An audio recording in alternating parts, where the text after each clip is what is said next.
Hey everybody! I'm sorry that I won't be able to see you live in class today. Don't worry.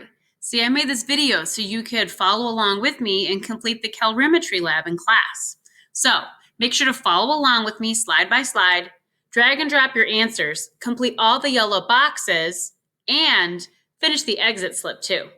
So, make sure your notes are open for today and follow along with me. Don't forget to click turn in when you're done to get points.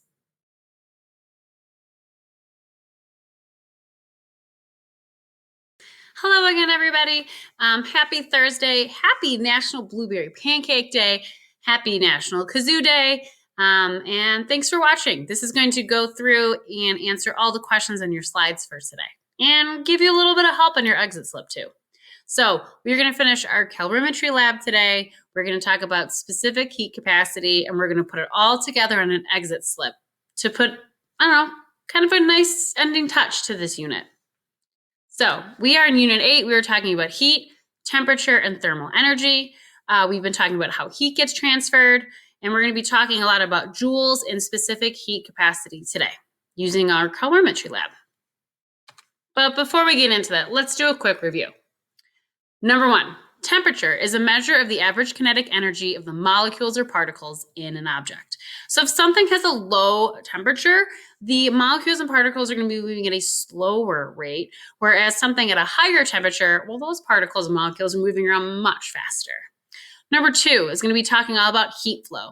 Heat's going to flow from high to low. So like our model example on Monday can be shown in the 2 images on slide number 3. Our orange juice has a much higher temperature reading of 25 degrees Celsius, and you see those heat arrows are going out to the ice water, which has a temperature reading of 0 degrees Celsius. Remember, heat flow from high to low. And it's going to continue to do that until both of those objects reach something called thermal equilibrium. Equilibrium meaning equal, meaning the numbers will adjust until they balance out to each other. So you can see in the second image, the ice water is 5 degrees Celsius, and so is the orange juice. Number 3, see, heat is the transfer of something called thermal energy. And that kind of goes to number 4. See, thermal energy is really based off of the mass of an object and the temperature of it. So the example, Ice Cube the Rapper is going to have way more thermal energy than ice cubes because, well, Ice Cube the Rapper has a lot more mass than those 3 ice cubes do. So let's talk about how that could relate to some of the objects and things we're going to be talking about today. So we are going to be working with Gizmo, and we're going to be talking about specific heat capacities. So heat and capacity, the ability to hold onto something. So how do you think you can use the calorimeter to compare the specific heat capacities? So what do you think we're going to be comparing? Do you think it's the change in temperature, the change in a substance mass, or the change in water's mass? Well, we're going to be comparing things with a thermometer. So we're going to be talking about the change in temperature. So make sure you drag and drop that purple box right into number 1 on slide 4. Now, which of those 4 substances do you think will have the highest specific heat capacity? Meaning it's going to hold the most heat. Drag and drop your options. Granite, copper, gold, or lead. Granite's kind of a hardy rock used for countertops. Lead is used a lot in pipes and plumbing. Copper as well, that's like the shiny one. And then, well, gold is used for a lot of jewelry. So out of those options, what do you think? Drag and drop your thinking into the yellow box and, I don't know, give me a reason why you think that way. While you do that, I'm going to pull up slide number 5 and get our gizmo ready. All right, so we are going to do a mini experiment talking about the temperature changes of these substances when we put them in water. So all of our substances are going to start at 90 degrees Celsius, and our temperature water, or water of the temperature of the water, I was right the first time, is going to be 30 degrees Celsius. Copper, I know it says 34.96, but let's see what this actually looks like. All right, we're all set up. Push play. And we can see that copper line is going to have a starting, and then it's going to drop off and hit that equilibrium with water and have a final temperature of 34.96 degrees Celsius, which is right on our data table. Now we're going to see what happens with granite. Granite is a pretty hardy rock. Like I said before, some of your countertops or parts in your bathroom may be granite. So we're going to put a piece of granite in there. And we're going to push play in our controls.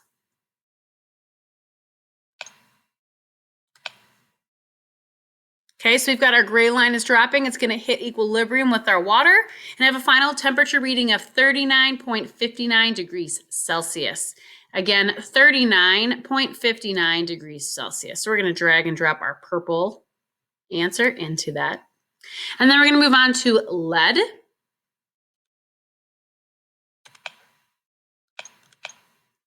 All right, we have our setup.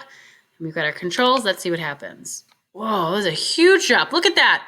Starting to equilibrium point. Final temperature, 31.75 degrees Celsius. There we go. There's our blue data point. Drag and drop. Perfect. All right, let's analyze the information that we just put together. It's going to say, of the three substances, which cause the largest temperature change in the water? What does this indicate about its relative specific heat capacity? One question at a time. Largest temperature change. Copper went from 90 to 34, granite 90 to 39, and lead 90 to 31. That's the biggest temperature change. So I'm going to drag and drop lead.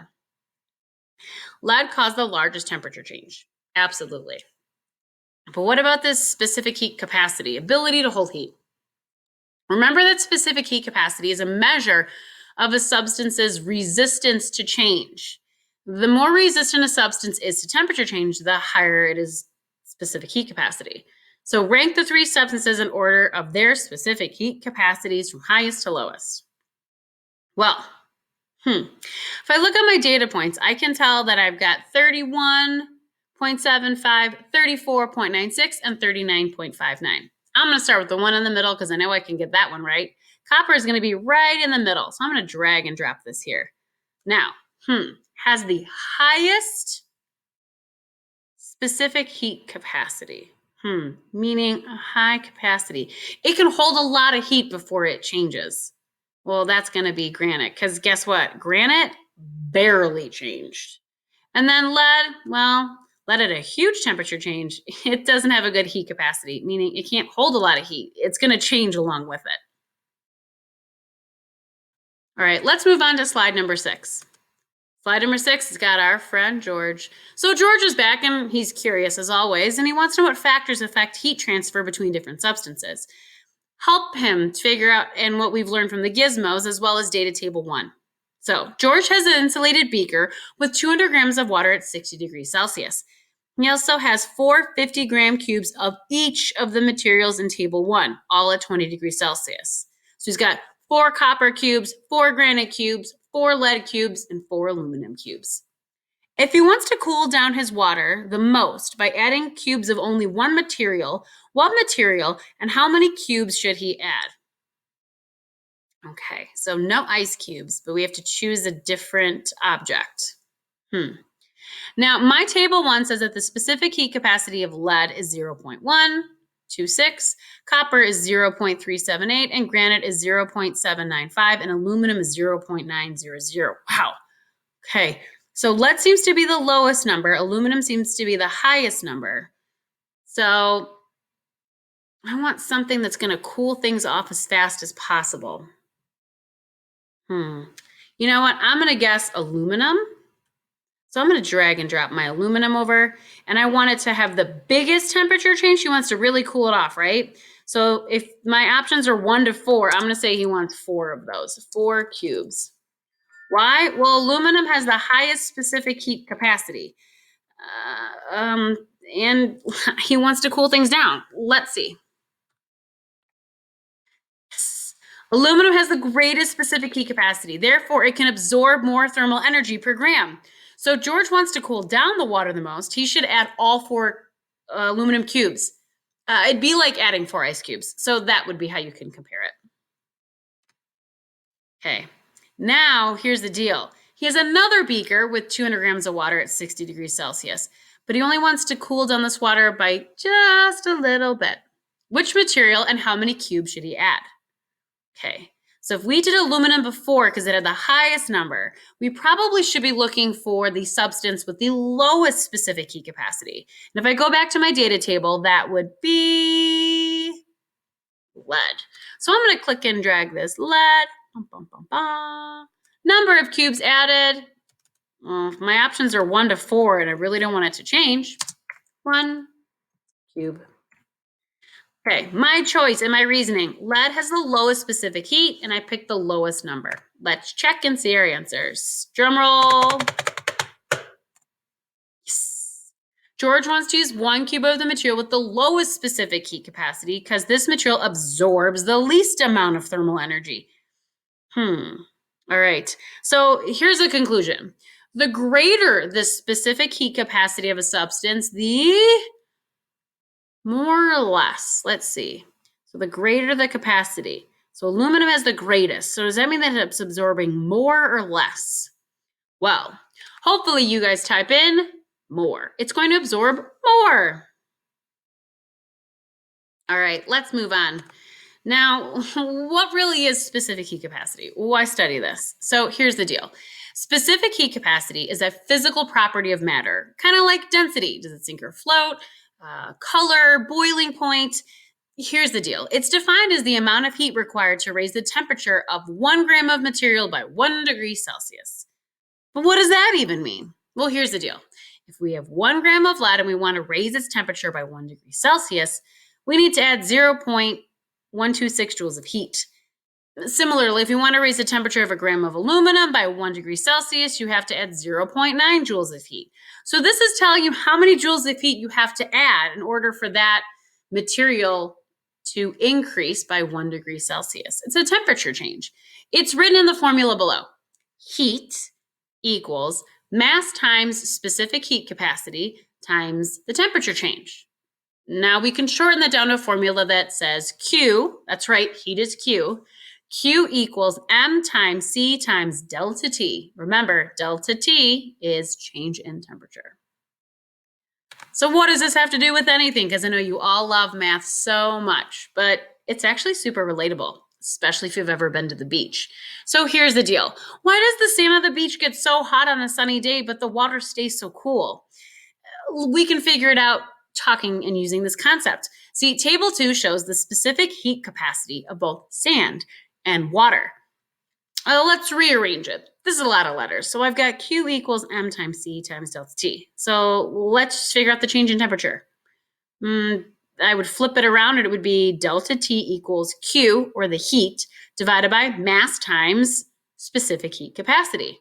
So if we added 1 joule of heat to 1 gram, 1 tiny gram of sand, the temperature would increase by, let's see, 1 joule divided by 1 gram times 0.29, which is the heat capacity on our data table. That would be 3.45 degrees Celsius. So 1 gram of sand is going to increase 3.45 degrees Celsius with just 1 joule of energy. Okay? What about water? But if we had 1 joule of heat to 1 gram of water, what would it increase by? All right, so let's get out my calculator. All right, delta T equals 1 joule divided by 1 times 4.184. Okay, well, that's just the same number. So I'm going to do 1 divided by 4.184 on my handy-dandy calculator. Okay, I get 0.2390, and it goes on for a while. But I'm going to just do 2 numbers after the decimal. So I'm going to make sure that I type in that my delta T is 0.24 degrees Celsius. Now, wait, that means that the temperature of the water is not going to change that much. So here's the deal. Scientifically speaking, why the sand gets so hot and why the water stays so cool is because of the energy of the sun. So the sun gives off the same amount of energy to both the sand and the water. The water's temperature changes very little compared to sand because water is very special and is able to absorb a lot of heat without changing. So water has a high specific heat capacity. It can hold a lot before it changes. Sand, not so much. All right, so what about other things in the world? Sand, water, concrete, oil. These are all things that have a specific heat capacity and are used a lot. So let's see what it says. George is heating up a gram of each of these things. He records their temperatures every minute for 10 minutes and creates the graph. It's a smart monkey. Using your understanding of specific heat capacity, match the substance to the color of the line on the graph. Okay, so that means that, so this red line here is going to show that over time, the temperature barely changes because it's got to have a really high heat capacity. And the blue line means that it changes a ton, which means it has a low capacity. Let's start with the red. So if I know over time that the temperature is not going to change very much, which of these has the highest specific heat capacity? Water. Okay. The next one, which has just less specific heat capacity, would be oil. So I'm going to have that represent my green line. My yellow line, I'm going to go to the next lowest number, which would be concrete, 0.88. And sand would be my last option. So that would mean it takes a lot to change water, a little bit more to change oil. Concrete changes, but that sand changes the fastest or easiest. Let's compare and see if I'm right. Yes. So, conclusion. The greater the specific heat capacity of a substance, the blank the temperature change. So if water has a really high specific heat capacity, that means the temperature is going to change very little. It's going to be a small temperature change. So again, hopefully you guys are able to realize that it is a small temperature change. That's your answer. All right, make sure you turn in your notes today. The last thing we need to do is an exit slip. Let's do a quick preview of that. And as a reminder, an exit slip does not count towards your ABC letter grade. It does go towards your standard grade, but realistically, it gives me a really good idea as to what you're excelling at and something that I may need to reteach again. All right, your exit slip is going to start by having you calculate some delta T, or change in temperature. Make sure you read the entire question because it's going to set up the calculation for you. Use a calculator in your Chromebook, use an old school calculator, or use your phone to help you with some of these. Now, once you figure out the delta T, make sure the numbers are in the right order. It's going to ask you if it was positive or negative and why you think and what happened with the heat transfer. Remember, high to low is the heat flow. And for number 3, again, delta T, you're going to ask about if it was positive or negative and about the heat flow. Then it's going to talk about that specific heat capacity. Now, there's 5 statements about it. So what I would do if I were you, oh, so much rhyming today, is I would toggle back and forth between my notes. Oh man, I wish there was a slide that talked about what it is. Oh, wait, it is. Slide number 8 is going to help you out big time today, ladies and gents. And then you're going to go through and finish up the rest of the questions. Okay? There is one calculation on the bottom. Plug in the numbers for the variables. Again, use a calculator. No need to panic if you're confused. Please try your best. Email me with any questions, comments, or concerns that you have. Know that I'm always here for you, and I will see you guys sometime soon. Have a great one.